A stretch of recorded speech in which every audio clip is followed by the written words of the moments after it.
Selamat datang di materi keempat, pemrograman web server side. Materi keempat ini tentang function.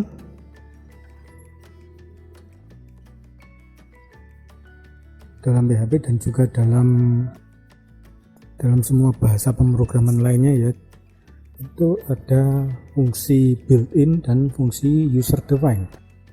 Fungsi built-in adalah fungsi yang seperti namanya itu sudah ada dalam program tersebut. Kemudian user defined adalah fungsi yang kita tentukan sendiri. Selanjutnya, apa itu fungsi? Fungsi adalah satu bagian kode program yang digunakan untuk melakukan sebuah tindakan tertentu sesuai dengan apa yang kita inginkan. Fungsi ini bisa memberikan return atau nilai return. Ada juga fungsi yang tidak memberikan nilai return ini. Misalnya fungsi dalam PHP menampilkan fungsi echo, itu menampilkan pesan di layar. Tapi kalau ingin nilainya di layar itu dimasukkan ke return juga bisa. Tapi secara umum ada fungsi-fungsi tertentu yang tidak memberikan return, ada yang digunakan untuk memberikan return. Contoh yang paling umum untuk fungsi yang memberikan return adalah fungsi misalnya perkalian ya. Jadi kita memasukkan dua buah nilai, kemudian hasil dari perkalian kedua nilai tersebut dimasukkan sebagai returnnya. Kemudian secara umum PHP memiliki lebih dari 700 fungsi built-in ya. Ada 700 fungsi yang berbeda yang digunakan untuk menjalankan perintah-perintah yang berbeda tentunya. Berikutnya, mengapa kita perlu menggunakan fungsi? Fungsi dipakai agar susunan program kita itu jadi lebih ringkas dan lebih mudah dibaca. Seandainya tidak menggunakan fungsi, misalnya kita ingin melakukan misalnya perhitungan nilai A dan nilai B, itu apabila kita melakukan 100 kali perhitungan, berarti kita menulis 100 kali kode tersebut. Dan bila menggunakan fungsi, kita hanya perlu menulis satu kali dan memanggil fungsinya saja. Ini ya, jadi fungsinya agar kodenya itu lebih mudah dibaca, lebih mudah dipahami, di mana fungsi ini memungkinkan kita untuk mengelompokkan kode-kode yang sama ke dalam satu kesatuan untuk menjalankan tugas tertentu. Itu kegunaannya. Kemudian kegunaan kedua, reusability, jadi dapat dipakai ulang ya. Kita tulis satu fungsi, kita bisa pakai di seluruh kode kita. Reusability ini pada saat sebuah fungsi ditentukan atau ditulis, fungsi ini bisa dipanggil berulang kali dalam script coding PHP kita. Ini seperti tadi ya, kalau kita tidak menggunakan fungsi, misalnya kita perlu melakukan contoh sederhana penambahan nilai A dan B, itu setiap kali kita ingin melakukan penambahan, kita harus menulis kode-kodenya, nilai A tambah nilai B, kemudian nilainya hasilnya dimasukkan ke variabel C dan seterusnya.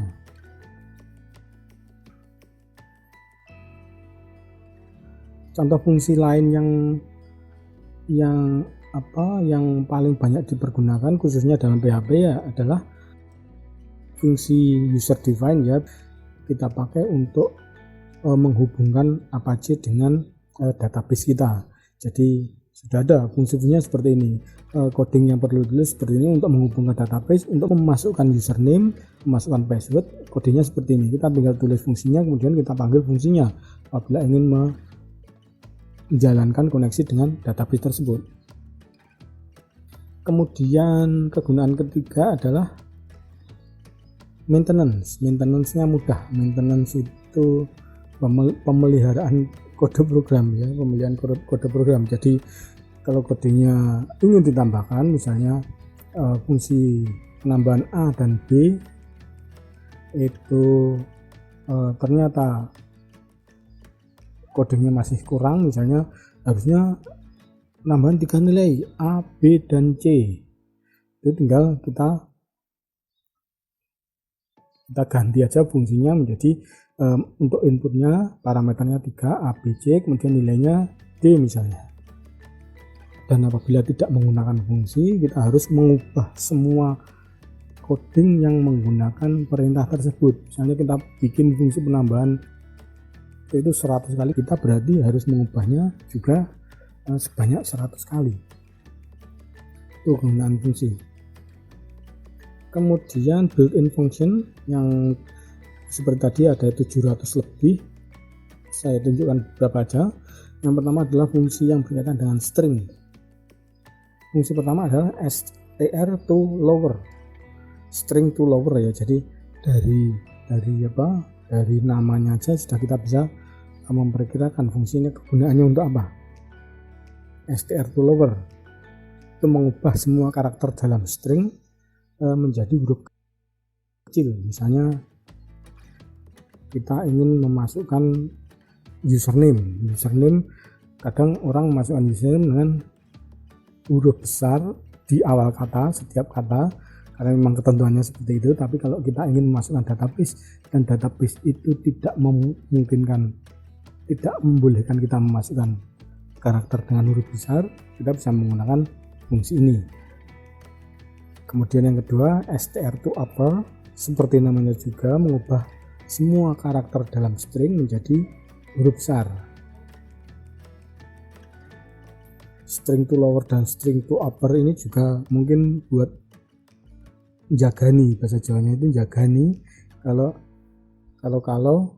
misalnya user itu orangnya alay, kalau nulis suka huruf besar, huruf kecil gabung jadi satu, ada tengah-tengah pakai huruf besar, nama depan pakai huruf kecil, dan seterusnya. Ini bisa dipakai seperti itu. Jadi untuk menjaga nih kalau ada user yang alay juga. Kemudian fungsi berikutnya UC first, berarti apabila kita lihat ini ada kata first itu pertama, berarti UC itu uppercase first, jadi mengubah huruf pertama dari sebuah kata menjadi huruf besar. Kemudian UC words mengubah huruf pertama dari masing-masing kata menjadi huruf besar. Nah ini misalnya seperti tadi, Anda meminta user memasukkan username itu harus sesuai dengan kaidah penulisan. Misalnya nama harus huruf besar untuk huruf pertamanya. Nah, mungkin ada user yang lupa menuliskannya dengan menggunakan huruf besar. Kita bisa menggunakan UC words ini. Berikutnya strlen, dari namanya sudah bisa ditebak ya, str itu string, len itu length, jadi panjang string. Jadi kalau kita gunakan fungsi ini, dia akan memberikan return berupa jumlah karakter dari string yang kita masukkan. Kemudian trim ini dipakai untuk menghilangkan spasi ya, menghilangkan spasi yang tidak perlu. Kemudian ltrim menghilangkan spasi dari kiri. Kemudian rtrim menghilangkan spasi dari kanan. Berikutnya contoh fungsi built-in untuk numerik ya. Yang pertama adalah ABS itu absolute berarti mengembalikan atau mereturn nilai positif dari sebuah bilangan. Kemudian SQRT itu square root, membalikan nilai akar kuadrat, nilai square root dari sebuah bilangan. Kemudian round itu dipakai untuk membulatkan bilangan float, bilangan desimal. Kemudian floor itu membulatkan bilangan menuju integer ke bawah. Misalnya 4,5 dibulatkan jadi 4. Dan seal artinya ceiling itu atap, jadi membulatkan bilangan ke atas. 4,5 jadi 5. Kemudian rand itu dari kata random, itu seperti namanya ya, dipakai untuk menghasilkan bilangan acak, bilangan integer acak. Kemudian contoh fungsi array yang pertama tentu saja adalah array. Ini fungsi ini dipakai untuk membuat array tentu saja ya. Kemudian size of dipakai untuk menghitung jumlah nilai dalam sebuah array. Kemudian sort dari namanya sudah kelihatan ya, untuk menyortir atau mengurutkan array dengan urutan ascending. Kemudian in array, in underscore array, fungsi ini dipakai untuk memeriksa apakah ada nilai tertentu dalam sebuah array. Masukkan nilainya dalam fungsi ini dan returnnya akan menentukan bahwa nilai tersebut ada dalam array atau tidak. Kemudian fungsi berikutnya adalah list. List ini dipakai untuk menampilkan nilai-nilai dalam array. Kemudian fungsi yang berkaitan dengan directory atau folder ya, kalau yang kita kenal itu folder. Ada fungsi get cwd. Cwd itu artinya current working directory, dipakai untuk memperoleh directory yang dipergunakan saat ini. Get current working directory. Kemudian mkdir ini fungsi sangat umum ya dalam bash program, bash command itu juga ada. Itu dipakai untuk membuat directory. Mk itu make directory. Dan rmdir, rm itu remove directory untuk menghapus directory, menghapus folder. Kemudian dir name untuk memperoleh nama directory. Ada juga fungsi yang diawali dengan underscore. Nih, fungsi yang diawali dengan underscore dan diakhiri dengan underscore, yaitu dir, file, dan line. Dir dipakai untuk mengetahui nama directory. Kemudian file dipakai untuk mengetahui nama file beserta direktorinya. Kemudian line dipakai untuk mengetahui line numbernya. Ini berguna misalnya dalam debugging ya. Oh, ada kesalahan di line berapa ya? Oh, ini. Kemudian yang kedua, user defined function, fungsi yang kita buat sendiri. Jadi selain ada fungsi built-in, tentu saja semua bahasa pemrograman itu mendukung pembuatan fungsi user defined, karena tidak semua kebutuhan pemrograman itu bisa dimasukkan ke dalam semua fungsi built-in. User defined function ini biasanya sangat berguna bila kita ingin menambahkan sesuatu secara rutin. Pada saat dijalankan kita ingin menambahkan data ke dalam database, kita bikin fungsinya. Itu kalau manual ya nggak bisa ini malah ya, kalau nggak pakai fungsi nggak bisa. Berikutnya kegunaan user defined adalah melakukan validasi atas data yang dimasukkan. Misalnya kita minta user memasukkan data tanggal lahir formatnya harus tanggal, bulan, tahun. Misalnya format umum bahasa Indonesia ya, tanggalnya 2 digit, kemudian dash, kemudian bulan 2 digit, kemudian tahun 4 digit. Itu kita bisa menentukan format ini. Kemudian apabila user memasukkan format yang berbeda, kita bisa memberitahu user bahwa formatnya keliru, atau mungkin kalau kita bisa membuat program cukup canggih mungkin bisa mendeteksi, oh ini bulan, ini tahun, ini tanggal, ini bisa langsung diformat atau diubah formatnya ke dalam format yang kita inginkan. Kemudian kegunaan berikutnya adalah biasanya untuk melakukan autentikasi user, misalnya username dan password. Nih, kalau username ini fungsinya ini ada di database enggak? Jalankan fungsinya ngecek database. Kalau nggak ada, masuk ke fungsi ini. Fungsinya jika user baru, kita masuk ke fungsi lainnya. Fungsi lainnya misalnya bertanya pada user, misalnya apakah Anda user baru, dan seterusnya. Kemudian aturan-aturan dalam pembuatan fungsi. Ada beberapa aturan dalam pembuatan fungsi, yaitu yang pertama, nama fungsi harus diawali dengan huruf atau underscore, tidak boleh angka seperti variabel ya. Kemudian nama fungsi harus unik. Unik artinya fungsi satu dengan yang lainnya itu harus berbeda. Nggak boleh nulis dua buah fungsi menggunakan nama yang sama, pasti akan terjadi error. Kemudian nama fungsi tidak boleh ada spasinya, seperti halnya variabel juga ya, fungsi nggak boleh ada spasi. Kalau terpaksa ya pakai underscore sebagai pengganti spasi. Kemudian aturan berikutnya ini bukan aturan ya, tapi sekedar anjuran, yaitu fungsi tersebut haruslah deskriptif. Misalnya Anda bikin fungsi penambahan A dan B, nilai returnnya C. Fungsinya adalah penambahan, tapi namanya Anda beri nama fungsi perkalian. Nggak apa-apa sih, tapi nanti orang yang membaca program Anda jadi bingung. Mungkin kalau Anda bikin program seperti ini, beberapa tahun lagi Anda bingung, ini kok pembagian kok ditulis perkalian, Anda bingung sendiri. Kemudian seperti tadi ya, fungsi bisa menerima parameter atau nilai masukan dan juga memberikan nilai return atau keluaran. Contohnya seperti ini adalah fungsi untuk penambahan ya, function tambah, cukup sederhana.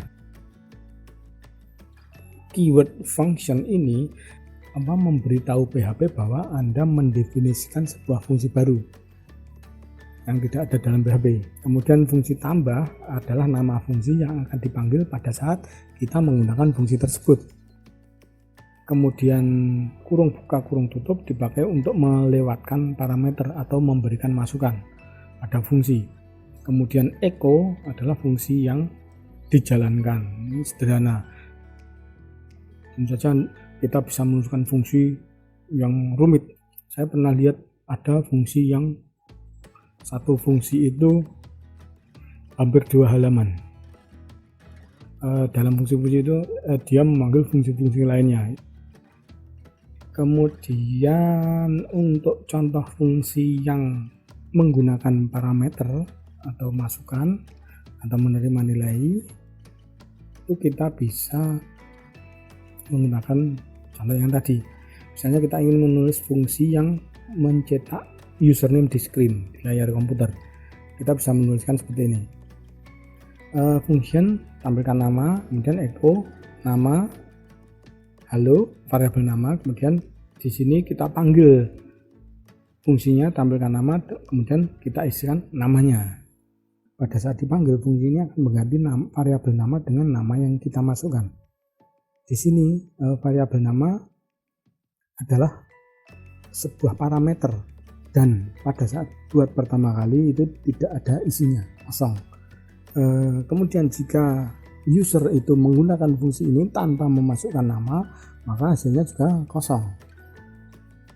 Kita bisa menggunakan fungsi seperti ini misalnya untuk error trapping ya, misalnya kita membuat form yang meminta user untuk mengisikan nama tapi user tidak mengisikan nama. Kita bisa melihat nilai keluaran dari fungsi ini. Jika nilainya kosong berarti user lupa memasukkan nama. Nah, itu kita bisa masukkan fungsi lain, misalnya untuk menampilkan pesan Anda lupa masukkan nama, dan seterusnya. Kemudian contoh berikutnya kita akan lihat fungsi yang menerima parameter sebagai masukan kemudian memberikan return sebuah nilai. Contohnya di sini kita menggunakan fungsi mengubah kilometer menjadi mil. Nilai kilometer dimasukkan sebagai parameter, kemudian fungsi ini akan memberikan return dalam bentuk nilai mil. Kodenya seperti ini. Di sini ada variabel kilometer, nilainya 0, kemudian skala mil sama dengan 0,62 karena 1 km itu sama dengan 0,62 mil. Jadi nilai returnnya di sini adalah nilai variabel kilometer dikalikan dengan nilai mil. Itu penjelasan singkat ya tentang fungsi. Secara umum, fungsi adalah kelompok kode yang dipergunakan untuk menjalankan tugas tertentu. Kemudian PHP memiliki built-in function yang banyak sekali, lebih dari 700. Kemudian fungsi string dipakai untuk memanipulasi nilai data string. Kemudian fungsi numerik dipakai untuk memanipulasi nilai data numerik. Kemudian ada juga fungsi-fungsi lain seperti isArray, kemudian fopen, dan seterusnya dipakai untuk memanipulasi array dan file. Kita bisa mengolah file menggunakan fungsi-fungsi ini. Kemudian terakhir, user defined function adalah fungsi yang kita buat sendiri untuk melakukan tugas seperti yang kita inginkan. Mungkin cukup sekian materi untuk pertemuan 4. Sekian dan terima kasih.